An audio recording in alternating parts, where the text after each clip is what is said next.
Oui, nous nous retrouvons donc en direct du Forum de Libération à Grenoble où plusieurs candidats à la présidentielle sont venus et notamment François Hollande qui nous a accordé une interview en exclusivité. François Hollande qui est arrivé très détendu avec un air très soulagé après une semaine particulièrement cruciale.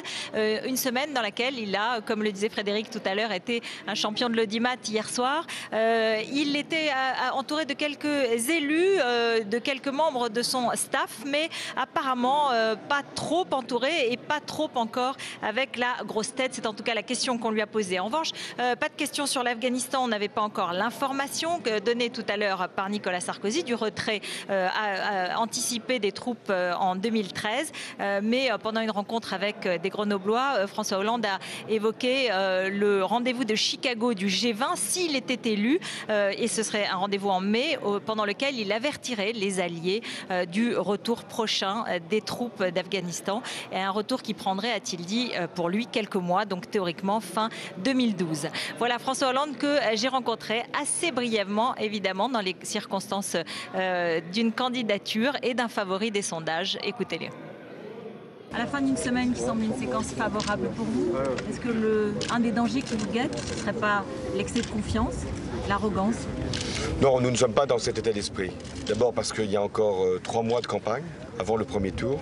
Et ensuite parce que je sais d'expérience que le vote des Français n'est pas un concours de pronostics. Un suffrage se mérite, se conquiert. Et je pense que les Français n'ont pas encore fait leur choix. Donc dans votre esprit, vous n'êtes pas encore élu. Mais si je pensais que j'étais déjà élu, je serais sans doute le premier battu au mois de mai. Le président semble faire un mea culpa sur ses débuts, Fouquet, le yacht Bolloré, l'EHPAD, Jean Sarkozy. Vous en prenez acte?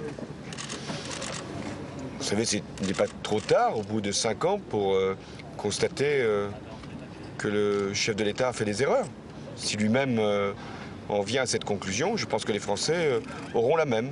Si celui qui a dirigé le pays pendant 5 ans considère qu'il a fait beaucoup d'erreurs, je ne vois pas pourquoi il serait de nouveau candidat à sa succession. Il dit qu'il a changé. Et à ce moment-là, changeons-le.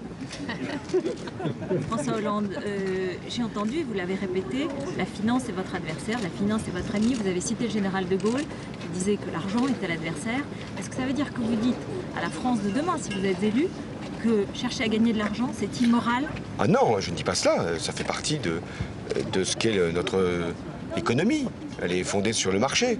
Et donc que beaucoup d'entrepreneurs, de chercheurs, de créateurs veuillent aussi poursuivre un objectif de récompense de leur talent et de leur mérite, c'est tout à fait légitime.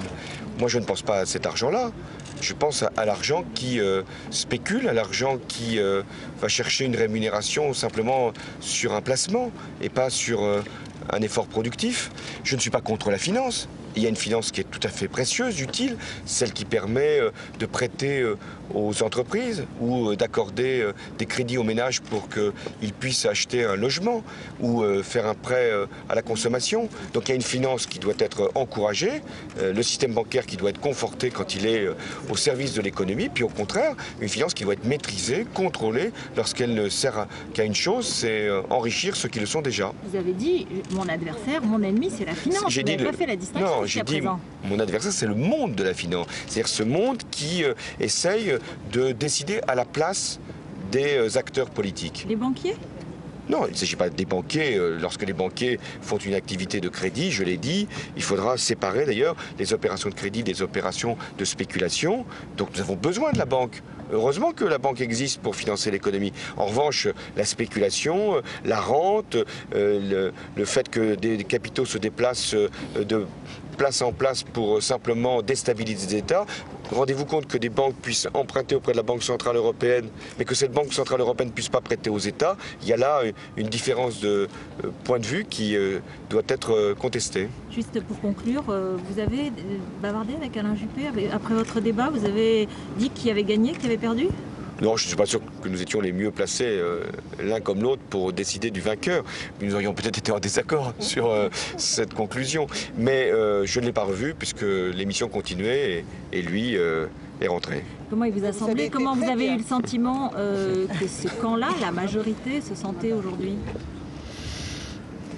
Vous savez, tant que Nicolas Sarkozy n'est pas officiellement candidat, il y a du doute qui s'installe dans son camp. Mais moi, je ne me préoccupe pas de ce que va faire le candidat sortant, s'il est celui auquel on pense. Je ne me préoccupe pas de savoir ce que la droite estime aujourd'hui. Ce qui m'intéresse, ce sont les Français. Je ne fais pas une campagne par rapport à un autre, je fais campagne par rapport aux Français. Juste sur le SMIC, vous avez dit que vous ne feriez pas de proposition tout de suite. Ça veut dire que vous vous en occuperez jamais? Non, ça ne veut pas dire ça. Ça veut dire que lorsqu'il s'agira de revaloriser le SMIC, et ça viendra nécessairement, sans doute au moment de l'été, il y aura eu cette conférence sociale qui permettra d'avoir une discussion sur cette question. Donc il y aura une revalorisation du SMIC. Il y aura de toute façon une revalorisation par rapport à l'inflation. Mais nous aurons la question de savoir s'il faut un coup de pouce ou pas. Et j'en discuterai avec les partenaires sociaux dans ce cadre de cette conférence. Merci à vous. Voilà, François Hollande donc rencontré cet après-midi au Forum Libération de Grenoble et qui a donc, comme vous l'avez bien entendu et compris, nuancé quand même ses déclarations sur la finance, sur le monde de la finance.